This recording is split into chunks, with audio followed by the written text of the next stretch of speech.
María del Carmen Ramírez Chora es licenciada en Derecho por la Facultad de Derecho y Ciencias Sociales de la Universidad Michoacana de San Nicolás de Hidalgo. Cuenta con la especialidad en Derecho Procesal y estudios de maestría en Derecho en su alma mater. Inició su trayectoria en el Poder Judicial del Estado de Michoacán en 2001 como archivista en el Juzgado Séptimo Civil de Morelia. Posteriormente desempeñó diversos cargos jurisdiccionales, entre ellos escribiente, secretaria de juzgado y secretaria de sala.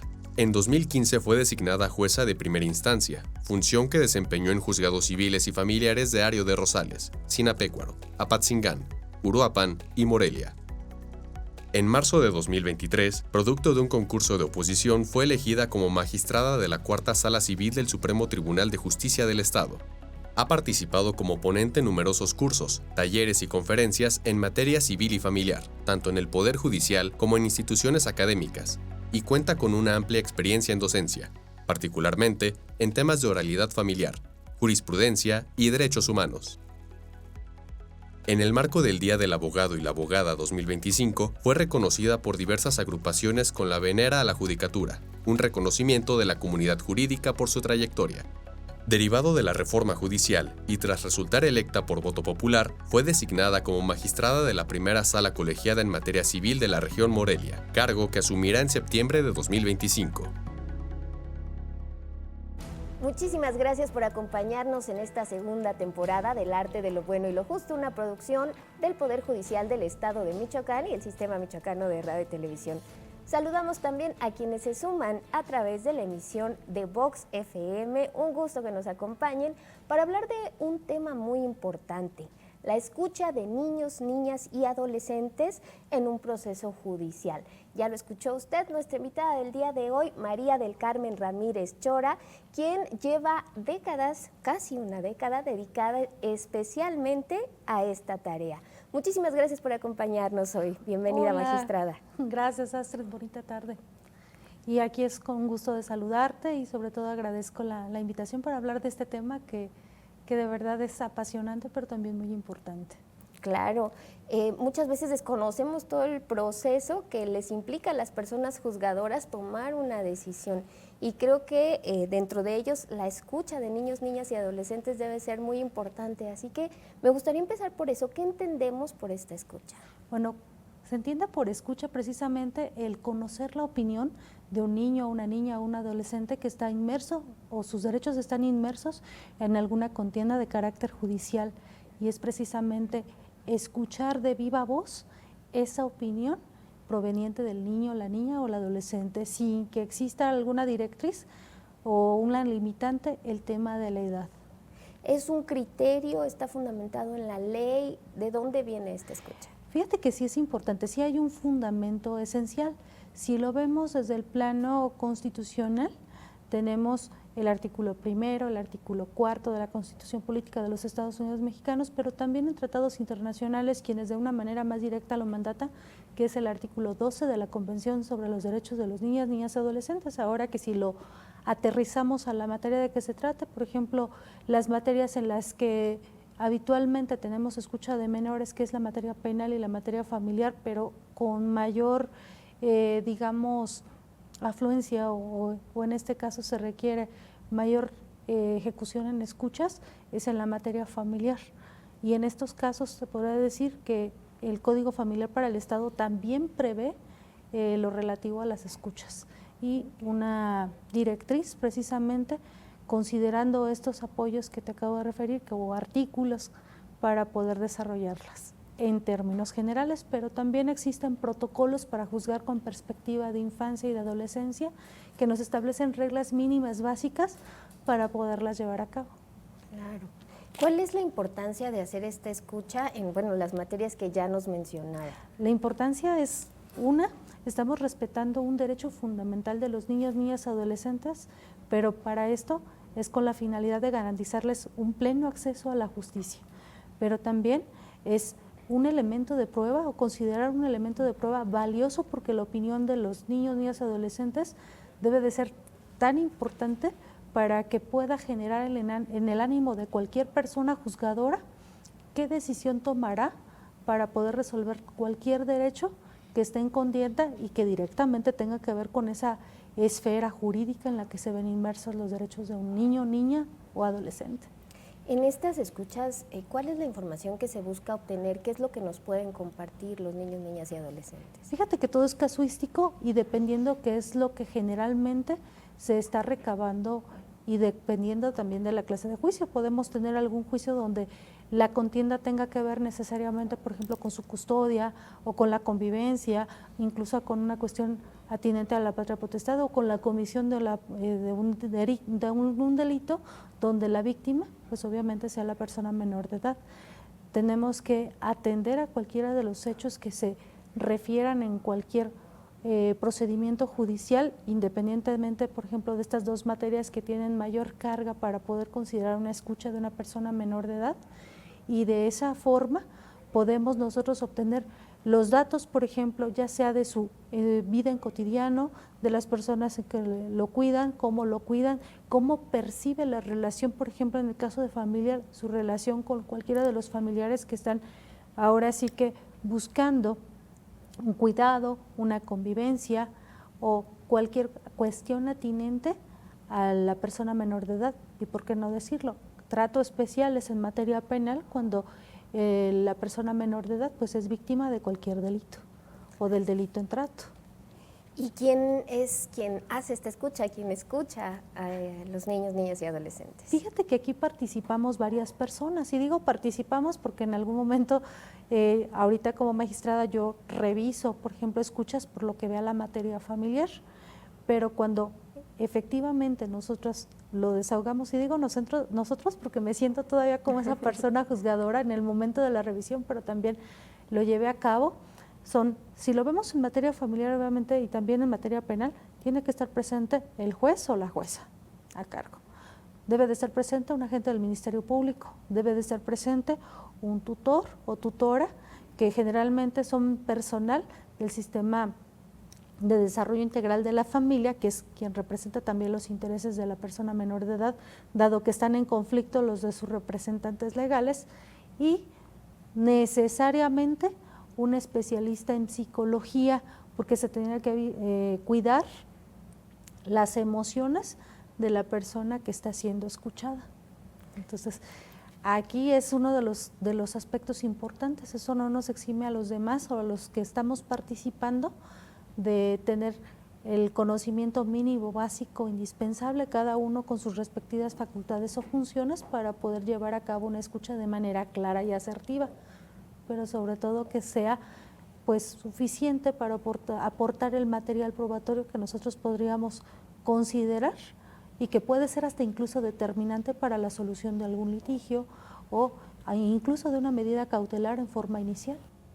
Existen dos principios rectores, además del apoyo técnico, jurídico técnico que acabo de citar con algún articulado, que son el principio de interés superior de la persona menor de edad y de autonomía progresiva. Este último se escucha raro, pero ¿qué significa? No tiene nada más que ver que atendiendo al grado de madurez de la persona menor de edad. Un ejemplo, puedo yo tener un niño, vamos con una edad mínima, porque aquí tenemos que ver las 3 etapas del desarrollo de una persona menor de edad, que es primera infancia, infancia y adolescencia. Ah, caray, ¿y cuáles son esas edades? La primera infancia habitualmente se tasa sobre los 0 meses a los 4 años o 4 años con 11 meses. La segunda infancia, lo que es la primera infancia, la infancia es de los 5 a los 11, y lo que es la adolescencia, que se cataloga de los 12 a los 17. Y aquí se va generando, digamos, una métrica para poder considerar la posible edad en la que podría ser escuchada una persona menor de edad. En la experiencia, te he de decir que en ocasiones he tenido escuchas o tuve escuchas con niños de 5 años que estaban tímidos o retraídos y con, les decía yo, unas balitas de 2 años, porque la verdad los seres humanos tenemos tiempos y formas diferentes, influyen otros factores, pero hay niños que incluso te hablan con cierta claridad desde el 1 año y medio aproximadamente y no son nada tímidos para expresar lo que sienten y lo que piensan.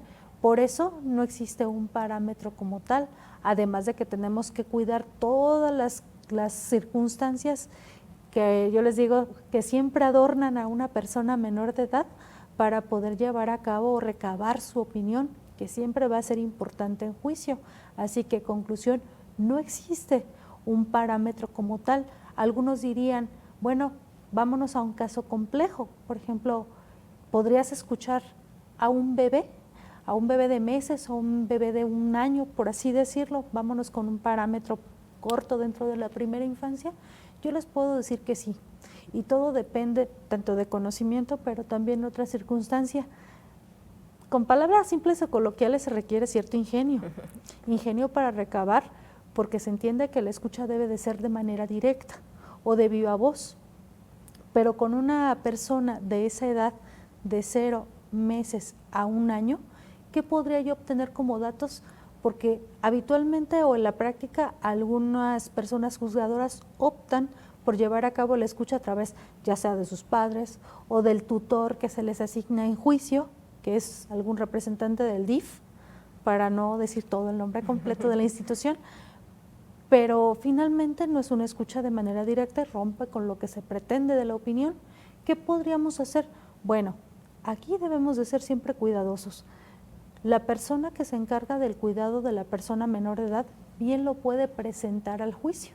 Y al presentarlo vamos a empezar a decantar varias circunstancias. Una, el solo hecho de que no pueda emitir ninguna palabra nos podemos cerciorar a través de algún gesto, incluso estamos catalogando. Si yo requerí, por ejemplo, a la mamá, que me dice que es la que lo tiene bajo su cuidado, pero resulta que lo presenta la abuelita, que lo presenta la tía, que lo presenta el papá, aquí yo tengo que indagar y cuestionar. Entonces, ¿quién tiene el cuidado directo?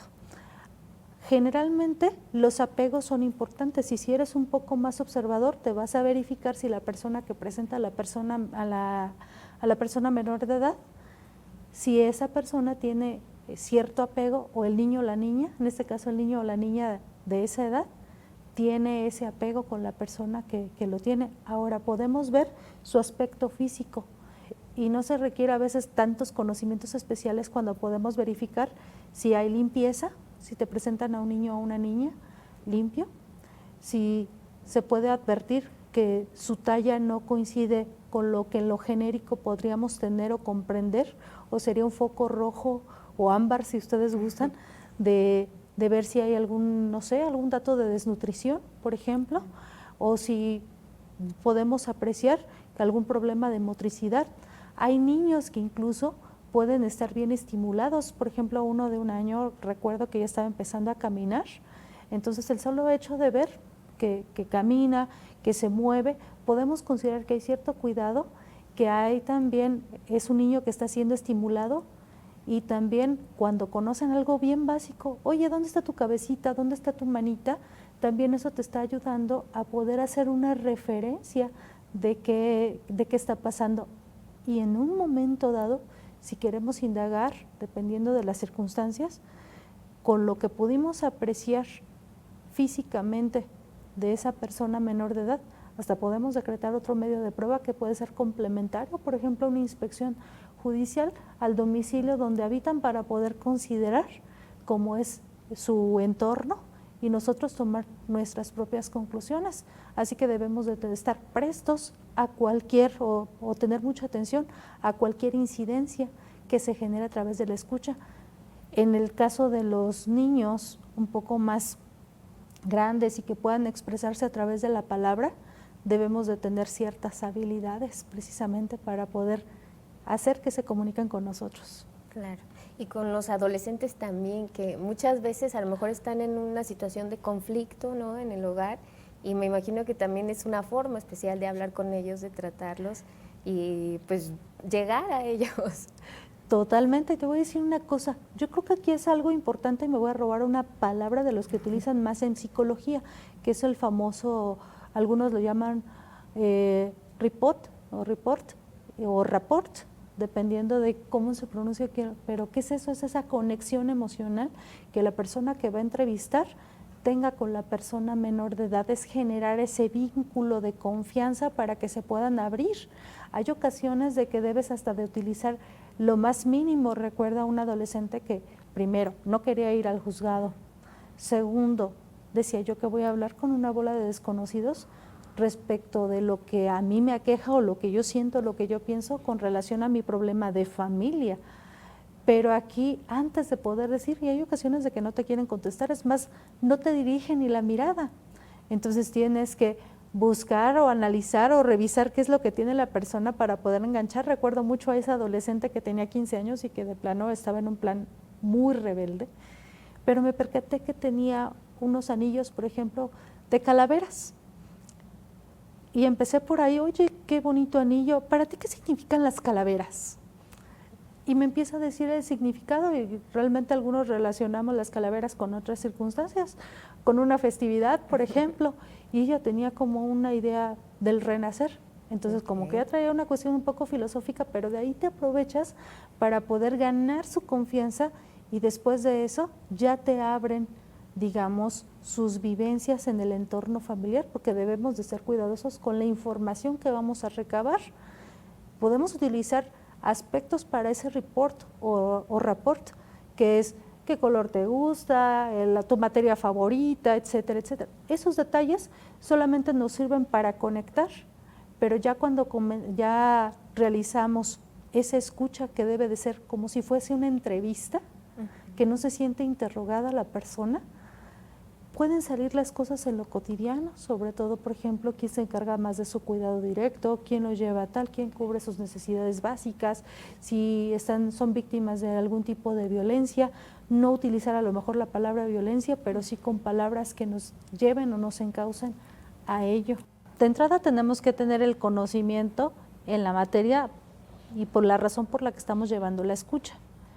Pero si es necesario en un momento dado, tener otro, digamos, otro estudio o otra capacitación de carácter, yo le voy más al lado de la psicología, porque nosotros trabajamos, por ejemplo, en la materia familiar, incluso la materia penal, trabajamos con lo que son las emociones. Y precisamente para poder lograr esa conexión, tendríamos que tener por lo menos algo básico. Algunos dicen, me voy a inclinar a estudiar un curso de psicología. Es válido, su servidora en su momento entré a varios, no tengo certificaciones porque yo no soy psicóloga, pero me quedé con los conocimientos y con esas constancias que permiten poder realizar un trabajo de manera efectiva o eficaz. Y esto parte de que, por ejemplo, en el caso de que muchos podrían decir, es que estoy con un psicólogo y que el psicólogo se encargue de las emociones, indudablemente debe de tener conocimientos al respecto y que es el experto en las emociones, pero también en un momento dado tenemos que ser cuidadosos en la forma en cómo la persona que estudia psicología o el psicólogo que nos asiste esté realizando esa interacción con las personas menores de edad. Yo creo que también aquí se tiene que aderezar con algo que tenemos todos los seres humanos, que es un sentido común, y aquí se pretende que sea un sentido común bien desarrollado. Tiene que estar presente la gente del Ministerio Público, que debe de tener en su acervo también no solamente lo jurídico, sino también hacia quién va a estar dirigido su actuar, y eso le exige una capacitación. Lo mismo va para el tutor, quienes tenemos ese contacto, y sobre todo porque es la parte, yo les digo, que más delicada en un procedimiento de donde se controviertan esos derechos de personas menores de edad, es el que debemos de tener un cuidado excepcional, porque para ellos estamos trabajando, para ellos estamos resolviendo, y aquí tiene que ver mucho con los espacios o las formas para poder llevar a cabo esas escuchas. ¿Hay un espacio especial? Fíjate que con relación a aquí, si lo vemos en Morelia, sí hay un espacio. Le voy a hacer el comercial a las salas APCOP. Estas salas son especiales y se da tanto, hay espacios para la materia familiar como para la materia penal. Incluso la dinámica que se tiene en esas salas, hablo por lo que ve la materia familiar, están diseñados para que quien lleve a cabo esa entrevista o esa escucha sea el especialista en las emociones, que es el psicólogo, porque está un espacio destinado para la persona juzgadora, está el agente del Ministerio Público y el tutor. Ellos cuentan con algunos audífonos y digamos pantallas para poder apreciar lo que se está desarrollando y en un momento dado comunicarse con el psicólogo si quieren que se aclare o se genere algún aspecto importante. Esto pasa en Morelia, pero en los otros distritos judiciales que integran o que conforman el estado de Michoacán no se cuenta todavía con esos espacios y generalmente se destina un espacio del juzgado del que se trata y que conozca, claro está, de la materia familiar. Hablo por familiar y aquí generalmente quien lleva esas escuchas son estas tres personas, el juez o jueza, el psicólogo o psicóloga, agente del Ministerio Público y tutor, obviamente con la persona menor de edad. ¿Queda un registro de esto? Sí, debe de quedar un registro. Hay dos formas en las que se llevan a cabo esos registros. El primero, o el que tradicionalmente se venía generando, era por escrito. Se sentaba el secretario de acuerdos del juzgado o secretaria y se encargaba de levantar o hacer una síntesis de lo que decía la persona menor de edad y quién lo presentaba y cómo se identificaban. Ahora, con la oralidad familiar, y hablo precisamente respecto de ella, el registro debe de ser videograbado, necesariamente, y tiene la gran ventaja o la gran bondad de que deba ser videograbado porque eso permite no solamente a quien va a resolver en una primera instancia, en caso de que se resuelva el asunto en la primera instancia y alguna persona se inconforme con esa determinación, pues pasa al recurso ordinario, que es precisamente el de la apelación, donde una persona magistrada o magistrado se encargará de revisar ese material videograbado, porque sobre de ello nos vamos. Son una de las tantas constancias que debemos ser cuidadosos al apreciar, y también en caso de un amparo se tenga que mandar ese material videograbado. ¿Qué ventaja tiene? Además de que se guarda de manera, digamos, fidedigna todo lo que dijo la persona menor de edad sin alterar ni interpretar absolutamente nada, porque está concretamente lo que es su voz. Y hago una mención importante aquí: cuidamos la imagen de las personas menores de edad, así que las cámaras se colocan justo en la parte, atrás de la persona menor de edad, así que solamente se aprecia pues de espaldas, y le pedimos siempre que hable lo más alto que sea posible, precisamente para poderlos escuchar en su momento. Además de que tenemos el testimonio, la opinión fidedigna, nos da pauta para poder en su momento evitar alguna revictimización, porque se puede generar que a lo mejor en lo escrito pues no sabemos si realmente fue de manera literal lo que dijo, o si la persona que elaboró el acta, en lugar de escribir en primera persona, lo hizo en tercera conforme a su interpretación. Aquí ya podemos dudar sobre de lo fidedigno que fue la escucha, además de que la voz nos permite también considerar hasta un nivel de angustia al momento de relatar determinado hecho o aspecto, o alegría, porque también hay que pensar en las emociones positivas para poder considerar. No es lo mismo decir, no, yo no quiero ver a mi papá o a mi mamá, o sí lo quiero ver. Entonces, en la forma en cómo lo dices es distinta. Recuerdo también una escucha donde una niña de viva voz decía, estoy feliz. Entonces, aquí ya no me coincide su tono de voz y la intención con la forma en cómo lo expresó. Entonces, ese debe de ser les digo yo, una señal, una pequeña señal para que quien esté llevando a cabo esa entrevista pueda verificar a través de la misma entrevista, claro está, sin que la persona menor de edad lo sienta, para poder desarticular, saber por qué razón está respondiendo de esa manera, que realmente podemos dudar si esa felicidad es genuina o no. De lo que está diciendo. De lo que está diciendo. Magistrado, un tema por demás interesante, del que podríamos continuar hablando justamente por la experiencia que usted ha tenido en el Poder Judicial y por todo lo que se ha preparado para poder escuchar, no solo con los oídos, sino también con la vista, con lograr esa empatía con los niños, niñas y adolescentes. Yo le quiero agradecer muchísimo que nos haya acompañado en el arte de lo bueno y lo justo. Al contrario, Astrid, gracias por la invitación, y aquí estoy con todo gusto. Y es un tema riquísimo, jurídicamente hablando y vivencialmente. Gracias a ustedes también que nos acompañaron en esta emisión. Les recuerdo que además el Poder Judicial tiene un micrositio dedicado a niños, niñas y adolescentes, donde pueden conocer de cerca el trabajo que se realiza y también hay algunas convocatorias en las que pueden participar a lo largo del año.